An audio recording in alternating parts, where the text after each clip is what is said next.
Les habla Rafael Arraiz Luca desde Unión Radio y esto es Venezolanos, un programa sobre el país y su historia.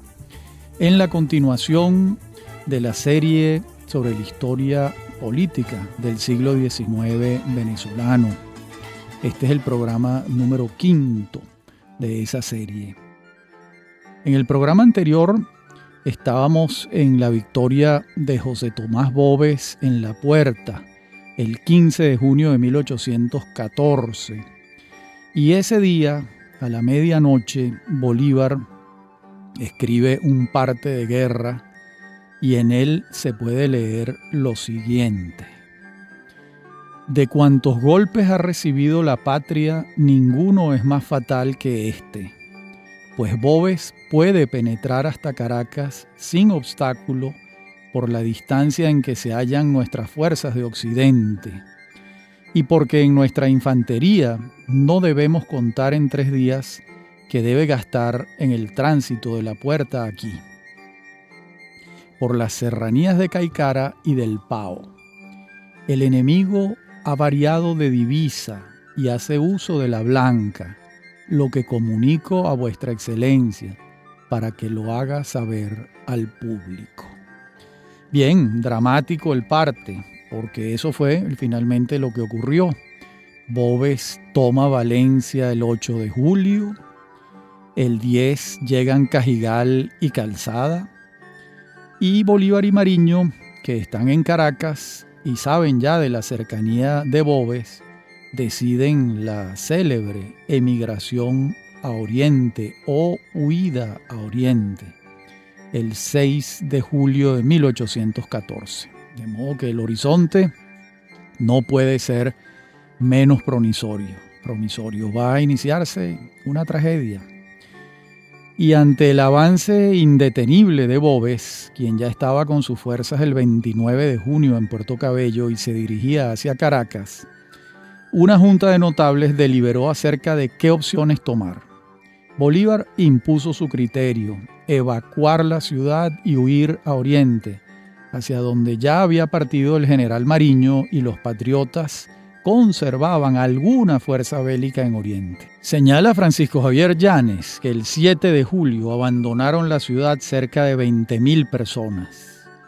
Unos fueron a La Guaira a buscar embarcarse hacia algún destino y otros hacia el oriente del país. También señala Llanes que perecieron las 3/4 partes a fuerza de hambre, cansancio, desnudez, sed, y el 16 de julio entró Boves a una Caracas desolada. Mientras tanto, las fuerzas patriotas sobrevivientes de una y otra derrota se reunieron en Aragua de Barcelona, junto con los emigrantes que iban llegando a Oriente. Ahí estaban incluidos las mujeres, los ancianos, los niños. Y ante el avance de Tomás Morales al frente de 6.000 hombres, deciden darle batalla. Otra catástrofe. Bolívar logra reunir a 2.000 hombres mal armados, mientras Bermúdez alcanza a armar a otros 1.000. Bolívar propone un plan que Bermúdez considera que expone a los orientales, mientras los centrales quedan a buen resguardo, y Bermúdez no lo acepta. Bolívar conviene en las razones de Bermúdez y se adapta, y el 18 de agosto tiene lugar la batalla que pierden estrepitosamente los patriotas. Morales entró en el pueblo y pasó por las armas a toda la población, como ya era costumbre, mientras Bolívar, Bermúdez, Cedeño y Sucre logran escapar de la carnicería.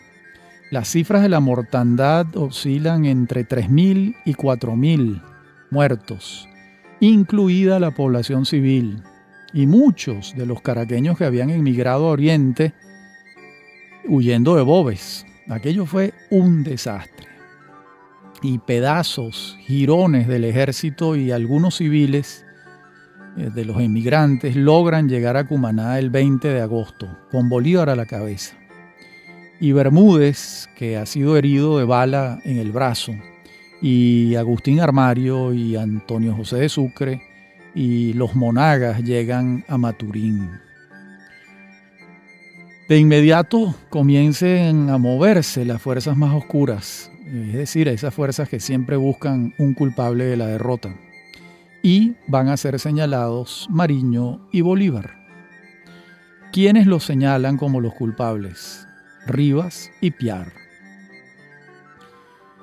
Bolívar y Mariño se embarcan en Cumaná el 25 de agosto rumbo a Margarita.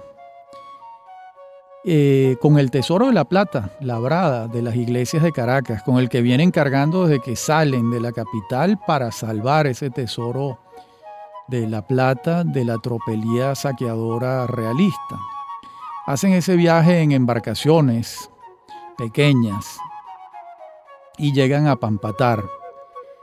Y Piar impide que bajen del barco, los acusa de traición y desconoce la autoridad de Mariño y de Bolívar, y ellos tienen que regresar a Carúpano. Son hechos dramáticos, la derrota tiene circunstancias trágicas siempre. Y el 2 de septiembre, en Cariaco, está enterado José Félix Rivas de los pormenores de la derrota y los movimientos de los jefes, y es designado jefe de Occidente, mientras Piar es designado jefe de Oriente. Es decir, Rivas va a sustituir a Bolívar y Piar va a sustituir a Mariño. Y Bolívar publica el 7 de septiembre un texto donde explica lo sucedido. No se declara culpable, alega su inocencia como es natural y señala un nuevo argumento. Vamos a ver qué dice Bolívar en un fragmento de este texto. Dice: el ejército libertador exterminó las bandas enemigas, pero no ha podido ni debido exterminar unos pueblos por cuya dicha ha lidiado en centenares de combates.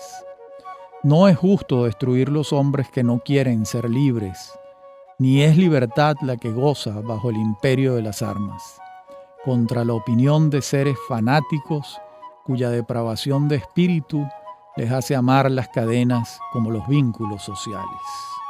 Es decir, aquí hay un nuevo argumento. Y hay unos pueblos de gente que no quiere ser libre y que no colaboran, pero que tampoco pueden ser exterminados por los patriotas, por supuesto. Aquí vemos entonces un nuevo sujeto responsable de la catástrofe, el pueblo que no ama la libertad sino sus cadenas. Bien, un argumento, por supuesto, que se explica en la coyuntura y en el dolor de la derrota también, pero que es difícil de sustentar, ¿no? Al día siguiente zarpan Bolívar y Mariño para Cartagena y salen de la escena venezolana. ¿Hasta cuándo? Hasta cuando regresen de Haití a Margarita en mayo de 1816. Estamos hablando de casi 2 años después. Casi 2 años de ausencia de Bolívar y Mariño, el libertador de Occidente y el libertador de Oriente. Y ahora la patria, los patriotas, quedan en manos de Rivas y de Piar. Reorganizan el ejército y deciden enfrentar a los realistas. Por otra parte, Bermúdez en Maturín ataca a Morales el 12 de septiembre y lo desconcierta de tal manera que Morales toca la retirada, buscando esperar a Boves, que viene en camino. Piar toma Cumaná el 29 de septiembre y Morales y Boves lo enfrentan y lo destrozan el 16 de octubre. Y allí Boves sigue su campaña triunfal, vence a Bermúdez también, quien regresa a Maturín a reunirse con Rivas. Y estamos entonces en las puertas de la batalla de Urica, donde ocurre lo inesperado. Eso fue el 5 de diciembre de 1814. A ver qué ocurrió. Morales y Boves reúnen un ejército de 7.000 hombres, mientras Rivas y Bermúdez tienen uno de 4.000. Una superioridad evidente. La batalla dura poco y los resultados son fatales para los patriotas. No obstante, un soldado del escuadrón del coronel Zaraza, cuyo nombre se desconoce hasta el sol de hoy, logra penetrar en las filas enemigas y le clava un lanzazo a José Tomás Boves y lo da de baja. Y Tomás Morales tiene que asumir el mando. De modo que aquí él había dicho alguna vez, el propio Boves, que era el más cruel y despiadado de sus compañeros de armas. Lo había dicho Morales. Y Francisco Javier Llanes acoge una versión emanada de los realistas según la cual el propio Morales fue a cubrir con una manta a Boves malherido y terminó él mismo de rematarlo con un puñal. Eso recoge Llanes. Bueno, puede ser que haya ocurrido. Quién sabe, a lo mejor Morales quería ahorrarle la agonía o a lo mejor quería rematarlo por quién sabe qué motivo, pero esa versión que recoge Llanes pues, es interesante. Morales regresa a Maturín y la somete. Aprovecha para pasar por las armas de la población civil, incluidos mujeres y niños. Y no hay nada que hacer, se ha perdido la República. Bermúdez y Sucre logran salvarse yéndose de Paria hacia Margarita y luego siguen hacia las Antillas. Y Rivas, caramba, se interna en los llanos de Guárico y es delatado al buscar comida, casi falleciente de inanición. Es hecho prisionero el 15 de enero de 1815 y fue degollado de inmediato. Un triste final para José Félix Rivas. Bueno, en la próxima parte del programa seguimos con estos hechos tan graves de 1814 y 1815. Ya regresamos.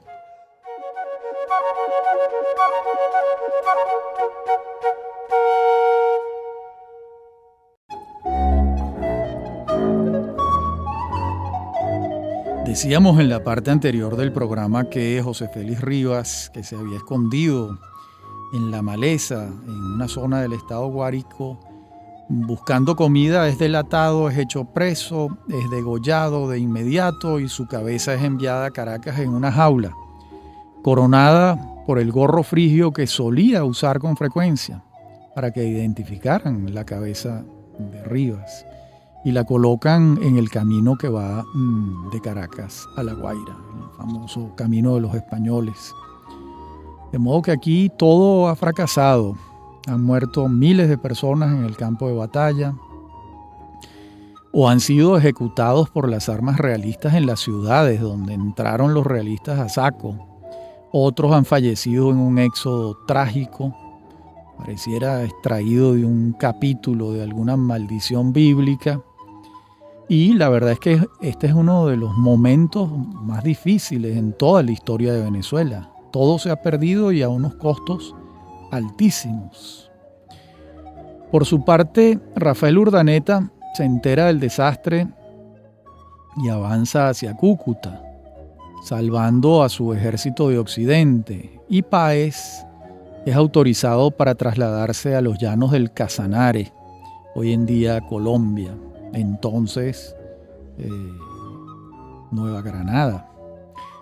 Bolívar avanza hacia Bogotá al frente de un ejército y la toma, alcanzando a hacer capitular a los realistas el 12 de diciembre de 1814. Y desde allá propone un plan al Congreso neogranadino para tomar Santa Marta, Riohacha y Maracaibo.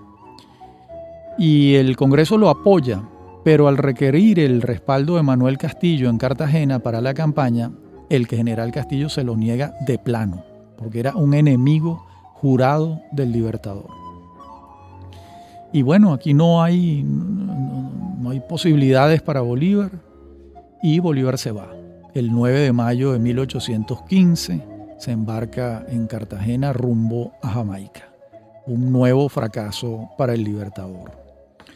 En estos años, por su parte, el 14 de marzo de 1814 regresa a colocarse la corona de España en la cabeza Fernando VII y comienza a cambiar el cuadro político europeo.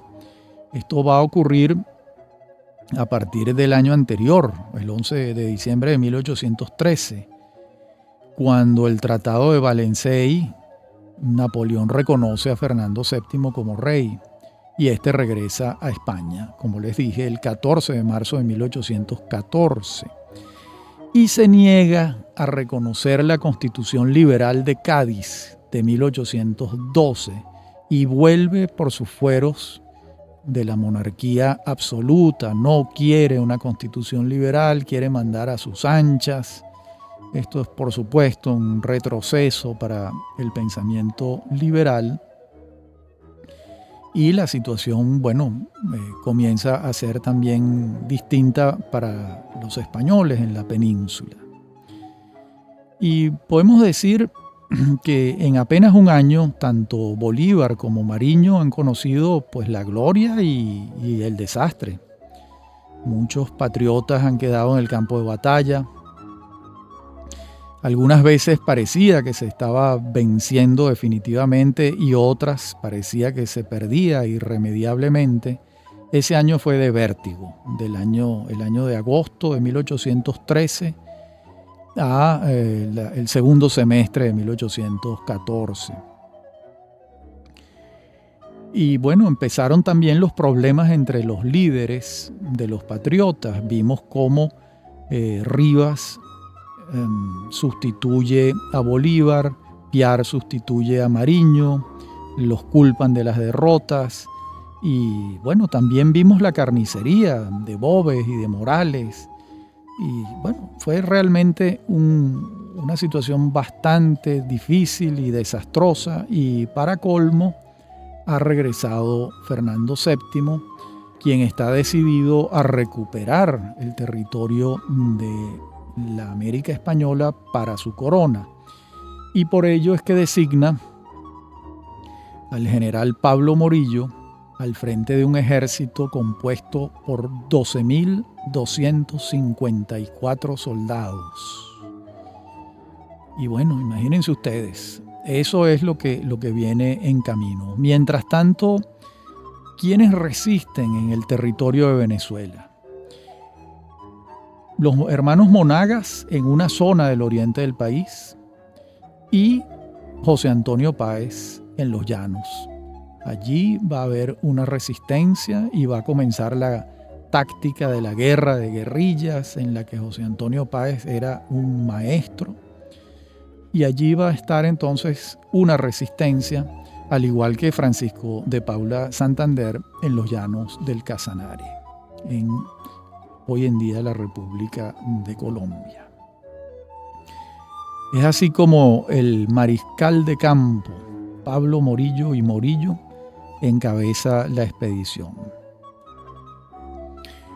Y le da estas instrucciones específicas la corona española. Dicen lo siguiente: la tranquilidad de Caracas, la ocupación de Cartagena de Indias y el auxilio al jefe que mande en el nuevo reino de Granada son las atenciones principales o las primeras de que se ocupará la expedición. Conseguido esto, se enviará al Perú el excedente de tropas europeas que se pueda en todo el año 1815, y si aún hubiese sobrante, se remitirá al Reino de México. No hubo excedente alguno para México de aquellas tropas europeas. Hay que recordar que España jamás, antes ni después, envió a América un contingente de semejante magnitud. Hay que verle la cara a 12.254 soldados profesionales que parten de Cádiz el 17 de febrero de 1815 con la nave capitana que se llamaba San Pedro Alcántara, un navío de 64 cañones. Y allí venían también 2 fragatas, una corbeta, una goleta, una barca, 12 obuseras, 52 buques de transporte. Allí hay 1.547 oficiales, además de los marinos de guerra. Yo imagino el susto, el asombro que han debido tener los carupaneros cuando el 7 de abril se van a tomar el café y tienen frente al puerto de Carúpano semejante escuadra con alrededor de más de 60 barcos. La fecha de llegada, pues, hay distintas versiones, pero pareciera que lo cierto es que llegan el 3 de abril al Morro de Puerto Santo, en Carúpano. Y entonces, pues Morillo llega ahí con todo aquel ejército extraordinario, ¿no? Y de allí va a pasar a la Asunción, en Margarita, y le va a perdonar la vida a Arismendi. Arismendi se arrodilla frente a Morillo para salvar su vida y le jura obedecerle. Después sigue hacia Cumaná, donde llega Morillo el 24 de abril, y el 8 de mayo está en La Guaira, y de inmediato sube a Caracas. Pone orden, designa, sustituye, deja contingentes de soldados en unos sitios, en otros. Sigue hacia Puerto Cabello, de donde zarpa el 12 de julio rumbo a Santa Marta. Llega el 23, toma la ciudad de Santa Marta y se dirige hacia su objetivo primordial, que es Cartagena, que está en manos de los patriotas. Y allí le pone sitio a partir del 22 de agosto y hasta el 6 de diciembre de 1815. Un sitio largo, son varios meses. Y allí resisten durante estos meses Castillo, Lino de Pombo, los hermanos Gutiérrez de Piñeres, el legendario almirante José Prudencio Padilla, Palacio, Pedro León Torres, Diego Ibarra, Carlos Sublet, Antonio José de Sucre, todos esos estaban allí. Y la cifra se acerca a unos 6.000 muertos, y los que sobrevivieron murieron de inopia o de alguna de las pestes que asoló a la ciudad de Cartagena. Y 2.000 lograron evacuar por vía marítima la ciudad fortificada, sobrevivieron unos 600 y algunos alcanzan a llegar a Haití, donde fueron acogidos con los brazos abiertos por Alexandre Pétion. Y es así como Morillo, una vez que vence en Cartagena, inicia la reconquista de Nueva Granada y sube hasta Bogotá. Allí entra el 27 de mayo, inicia juicios que conducen a la muerte a significativos patriotas, se restablece el virreinato. Este régimen en la historia colombiana se conoce como el régimen del terror, este periodo, por las despiadadas ejecuciones que hubo. Y Morillo sale de Bogotá el 15 de noviembre y entra a Caracas ya el 24 de enero de 1816. Y va a permanecer ininterrumpidamente en Venezuela durante casi 4 años. Y esos años, de aquellos 12.254 españoles que llegaron con él en la gran expedición, habrán sobrevivido a lo largo del tiempo unas 2.000 personas. Así lo expresa el propio Morillo en una carta al secretario de Ultramar el 24 de abril de 1821, cuando él ya ha regresado. Bueno, pero el resto no están dados de baja en el campo de batalla. Hay muchas deserciones. Hay gente que murió de enfermedades, calenturas y llagas las llamaban, que fueron fatales para estos europeos. Y bueno, de modo que no todos fueron dados de baja en batallas. Bien, en la próxima parte del programa seguimos con esta historia en la que Morillo está aquí y Bolívar está en Jamaica y va a escribir su famosa Carta de Jamaica. Ya regresamos.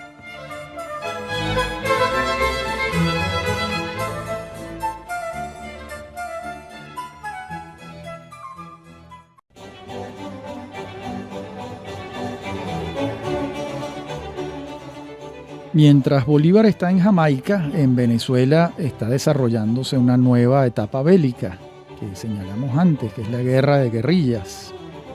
Por ejemplo, José Tadeo Monagas vence en San Diego de Cabrutica a una escuadra realista, pero pierde en Peñas Negras. Manuel Cedeño ocupa Caicara del Orinoco. Es decir, estamos hablando de movimientos de pequeños ejércitos, de varios actores que se unen, se separan, vuelven a unirse, dan vueltas y van despejando territorios.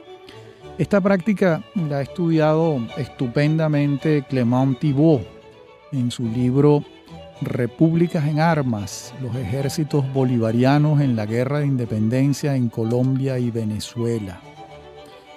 Y él señala ahí que el punto de inflexión es 1815, luego de la derrota en Urica. De este movimiento de guerra de guerrillas van a formar parte Cedeño, Jesús Barreto, Francisco Vicente Parejo, Pedro Saraza, José Miguel Guanaguanay, el ya nombrado José Tadeo Monagas. Y el factor clave de esta práctica será José Antonio Páez, en Arauca, Casanare, Apure y Barinas. De hecho, el 29 de enero de 1815, Páez derrota en Guasdualito a los realistas y regresa a Casanare. Luego, en noviembre, lo hallamos en Barinas, con su escuadrón de 200 lanceros, integrando el ejército de Joaquín Ricaurte y batiéndose contra Sebastián de la Calzada. En ese enfrentamiento con Sebastián de la Calzada fue cuando comenzó el inicio de la fama que acompañó a Páez durante toda su vida. Luego lo vamos a advertir en Arauca, poniendo en fuga a una escuadra realista. Vamos a tener que en este mismo mes de noviembre Arismendi, en Margarita, sorprende al gobernador Urreistieta, Tomás Juan Griego. Bueno, los patriotas no se dan por vencidos y están desarrollando esta guerra de guerrillas. Por su parte, Simón Bolívar en Jamaica escribe su famosa carta del 6 de septiembre de 1815. Esa carta se encabeza de la siguiente manera: contestación de un americano meridional a un caballero de esta isla. Henry Cullen le envía a Bolívar una misiva el 29 de agosto a través de un conocido común de apellido Macomb, y Bolívar responde el 6 privadamente. La respuesta se hace pública en inglés en 1818, 3 años después. Se hace pública en la Jamaican Quarterly and Literary Gazette. Sin embargo, la carta fue escrita en español, pero traducida al inglés por alguien que no sabemos quién fue. Al menos yo no lo sé. Fue traducida al inglés para que Cullen, a quien estaba dirigida, entendiera lo que se le estaba diciendo. Y ustedes se preguntarán, bueno, ¿y dónde está la carta escrita en español? Bueno, hasta la fecha no se ha conseguido. De modo que las versiones de la Carta de Jamaica que tenemos son las traducciones de la publicada en inglés. Obviamente que es fiel, pero sería mejor conseguir la carta. ¿Cuándo fue publicada en español por primera vez la Carta de Jamaica? En 1833, en el tomo 12 de la colección de documentos relativos a la vida pública del Libertador. Esa colección fue editada por Francisco Javier Llanes y Cristóbal Mendoza, los grandes venezolanos. ¿Quién la tradujo para esta publicación? No lo sabemos. En todo caso, comenzó a divulgarse la Carta de Jamaica en español en 1833, cuando Bolívar ya tenía 3 años de haber muerto. Y es muy importante la carta, ¿no? A mi juicio. Yo diría que los 3 grandes documentos escritos por Bolívar son el Manifiesto de Cartagena, el discurso ante el Congreso de Angostura y la Carta de Jamaica. Y probablemente hay que sumarle el discurso de presentación de la Constitución de Bolivia en 1826. Hay mucha gente que considera que la Carta de Jamaica es lo más importante que escribió el Libertador, sin quitarle mérito al discurso de Angostura, que también es muy, muy importante. En estos textos, en los 3, hay varios leitmotiv que Bolívar pues, insiste en ellos. Uno, enfrentar al federalismo a favor del centralismo. La preocupación que le producían los partidos y que eso condujese a la anarquía. La necesidad de la unidad de mando en torno a un solo hombre y a la unión. Para Bolívar la anarquía era el anatema, la némesis peor que él advertía, ¿no? Veamos ahora algunos aspectos de la Carta de Jamaica. Después de referirle a Mr. Cullen en su versión sobre el estado del Río de la Plata, Perú, Nueva Granada Bolívar la llamaba el corazón de América. Venezuela, Nueva España, Puerto Rico y Cuba se queja del poco apoyo europeo a las pretensiones de los patriotas americanos y luego entra en definiciones. Aquí es donde está lo más importante de la Carta de Jamaica. Bolívar dice lo siguiente. Pónganle atención que esto es muy importante. Nosotros somos un pequeño género humano. Poseemos un mundo aparte, cercado por dilatados mares, nuevos en casi todas las artes y ciencias, aunque en cierto modo viejos en los usos de la sociedad civil. No somos indios ni europeos, sino una especie media entre los legítimos propietarios del país y los usurpadores españoles. En suma, siendo nosotros americanos por nacimiento y nuestros derechos los de Europa, tenemos que disputar estos a los del país y mantenernos en él contra la invasión de los invasores. Así nos hallamos en el caso más extraordinario y complicado. Es una definición extraordinaria de quiénes son los criollos, quién es el estamento social que va a hacer la independencia y del que él forma parte de manera estelar, porque la familia Bolívar es una familia arquetipal de la criollidad, si es que este vocablo puede acuñarse.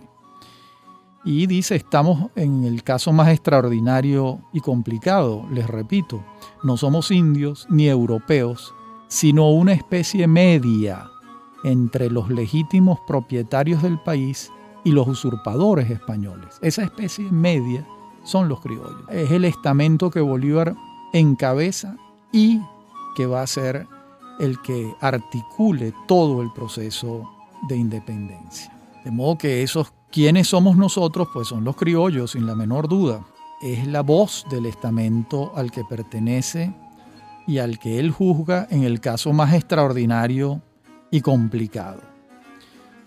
En cuanto a su permanente denostación del federalismo, pues aquí se expresa al margen del discurso público, pero con igual o mayor contundencia. Recordemos que esto es una carta privada, no es un discurso ni una arenga de Bolívar, sino que está escribiendo para una carta que va a ser leída por una persona, no le está hablando a un auditorio. Y allí dice lo siguiente: en tanto que nuestros compatriotas no adquieran los talentos y las virtudes políticas que distinguen a nuestros hermanos del norte, los sistemas enteramente populares, lejos de sernos favorables, temo mucho que vengan a ser nuestra ruina. Esta es la posición de Bolívar siempre. Él advertía unas facultades, unas cualidades, unas condiciones particulares en el pueblo norteamericano como para asumir el federalismo, pero no hallaba esas condiciones en el pueblo venezolano, ni el colombiano, ni en los pueblos hispanoamericanos, para ubicarlos claramente. Y al final de la carta, él invoca el auspicio de una nación liberal que nos preste protección. Se está refiriendo a Gran Bretaña, por supuesto, como en alguna medida ocurrió.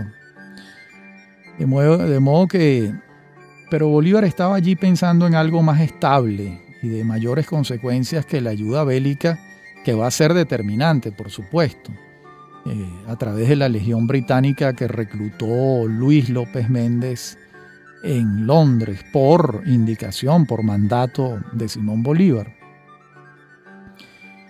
Y cuando él en la carta va a escoger el sistema político ideal, Bolívar alcanza a señalar cuáles no lo son. Y él dice, el sistema federal y la monarquía mixta de aristocracia y democracia. Esos no lo son. La nación soñada por el Libertador imitaría al gobierno inglés, pero sin rey, con un poder ejecutivo electivo, cuando más vitalicio, un senado hereditario y un gobierno central. Bueno, como vemos, con algunos cambios, es lo que él va a establecer en la Constitución de Bolivia en 1826, pero la carta es de 1815. De modo que 11 años antes, ¿no? Y ya él tenía entre ceja y ceja este pensamiento constitucional. Y los cambios realmente en el pensamiento político de Bolívar son mínimos, ínfimos, entre 1812 y el momento de su muerte en 1830. Además hay que decir algo, que Bolívar escribía muy bien. No siempre fue así. Uno lee cartas de Bolívar siendo un adolescente y no estaban bien escritas, hasta con errores ortográficos. Pero ya el Bolívar adulto escribía muy sabroso, muy bien, argumentaba con fuerza. Había una escritura verdaderamente importante, vigorosa. Es el adjetivo que le cabe. Bien, en la última parte del programa seguimos con estos hechos, ya lo que ocurre en 1816 en Venezuela. Ya regresamos.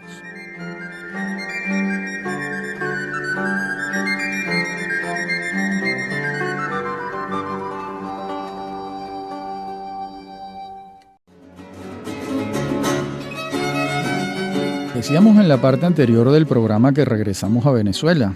Nos vamos de Jamaica y de la carta de Simón Bolívar y encontramos pues la resistencia llanera de José Antonio Páez y sus fieles seguidores a lo largo de todo el año de 1816. En Mata de Miel, el 16 de febrero, Páez vence al coronel Francisco López en un combate nocturno. Y así sigue en su guerra de guerrillas. Y vamos a tener para el 31 de marzo de ese año la expedición de los Cayos. Recordemos que hemos dejado a Bolívar en Jamaica en septiembre de 1815. Allí estará hasta el 18 de diciembre. De allí se mueve a Haití. Por cierto, el 10 de diciembre se salva de un atentado que se resume fácilmente. Bolívar se alojaba en Jamaica en una posada con el general Pedro Briceño Méndez, un gran amigo de él, y con sus edecanes Rafael Páez y Ramón Chipia, cuando unos españoles contrataron al Negro Pío, quien formaba parte de la servidumbre de los Bolívar desde niño, para que lo matara. Y el Negro Pío, cuando apuñala a José Félix Amestoy, que era un comisario del Libertador que pernoctaba en la hamaca de Bolívar, mientras esperaba que Bolívar regresara, Pío creía que estaba matando a Bolívar. Y el desdichado Amestoy murió apuñaleado, y Bolívar se salvó porque no estaba durmiendo en la hamaca, porque había salido a buscar una posada distinta a la que estaban, de modo que se salvó por un azar prácticamente, ¿no? Y estando allá en Haití, Bolívar comienza a soñar con invadir a Venezuela, sobre la base de lo que le ha informado el capitán, todavía no era almirante, Luis Brión. Y el presidente Petión también le ofrece apoyo y se organiza la expedición de los Cayos, que zarpa el 31 de marzo de 1816 con los venezolanos y los neogranadinos exiliados en Haití. Ahí el número varía de versión en versión, pero la cifra gira alrededor de 200 personas. Una mayoría de venezolanos, alrededor de 30 neogranadinos, 20 franceses, 20 haitianos y algunos de otras nacionalidades. Y la pretensión es temeraria, ya que las fuerzas realistas en Venezuela son muy superiores. Pero veamos los hechos. De esa expedición forman parte Mariño, Piar, Gregor MacGregor. José Francisco Bermúdez pretendió ser de la expedición y Bolívar se lo impide. Había unas grandes diferencias entre ellos, y Bolívar impide que se embarque Bermúdez. También estaba allí Carlos Sublet, Anzoátegui, Bartolomé Salom, Ambrosio Plaza, Pedro Briceño Méndez y el general franco-prusiano que terminó siendo un enemigo del libertador, Ducodre Holstein. También estaba el curazoleño Luis Brión, como dijimos. Eran 7 goletas que se hacen a la mar y antes de recalar en Juan Griego, en Margarita, el 3 de mayo, tienen un breve combate naval frente a los islotes de los Frailes, del que salen bien librados. Esos son los islotes que se ven desde Playa El Agua, Parguito, Huacuco, esos 3 islotes. Entre esos islotes y la costa tiene lugar ese breve combate naval del que salen ellos exitosos. Y la expedición estuvo en Margarita hasta el 31 de mayo, cuando zarpan con destino a Carúpano, al continente propiamente, ¿no? Desde Carúpano, Mariño es enviado a tomar Güiria, Piar es destinado a Maturín, y Bolívar envía mensajes a Monagas, Zaraza, Cedeño y Rojas, notificándole su llegada. En Margarita, Bolívar ha sido reconocido como jefe supremo otra vez, el 7 de mayo. Y el 1 de julio, Bolívar decide moverse hacia Ocumare de la Costa. Allí llega el 6 del mismo mes y envía a Sublet a tomar los valles de Aragua. Y este es avistado por las tropas de Morales. Y Bolívar recibe esa información en Ocumare, advierte la precariedad de la situación y ante la posibilidad de perder la vida se embarca a toda prisa hacia Bonaire salvando la vida el 15 de julio. Y allá se reúne con Brión y deciden intentar de nuevo el desembarco y acercarse a Choroní, pero advierten que el puerto está ocupado y se van a la playa de al lado, que es Chuao, pero en Chuao no hay nadie, y deciden alzar las velas y se van a Güiria. En Güiria, Bolívar es culpado del fracaso otra vez, esta vez por Mariño, y es expulsado de Oriente, Bolívar. Recoge sus pasos y se va de nuevo a Haití. Los fracasos del Libertador fueron muchísimos. Y en Haití va a recalar, abrumado por un nuevo fracaso. Y antes de zarpar de Güiria, Bermúdez, que había llegado por su cuenta, muy dolido porque Bolívar lo expulsó de la expedición en Haití y ya unido a Mariño, casi mata al Libertador cuando le lanza un sablazo que le rozó sin daño. La enemistad entre Bolívar y Bermúdez llegó a ser a este punto. Y bueno, hay una junta que se reúne, deciden la expulsión de Bolívar y esa junta nombra a Mariño como jefe supremo y a Bermúdez como segundo. Una nueva vuelta de tuerca en las rivalidades, en el mando patriota y una nueva humillación para Bolívar.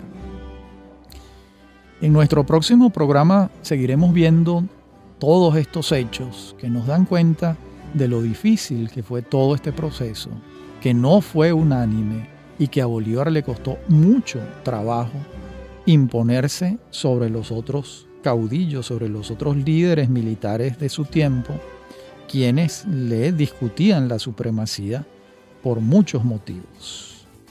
Bien, hasta aquí nos trajo el río hoy.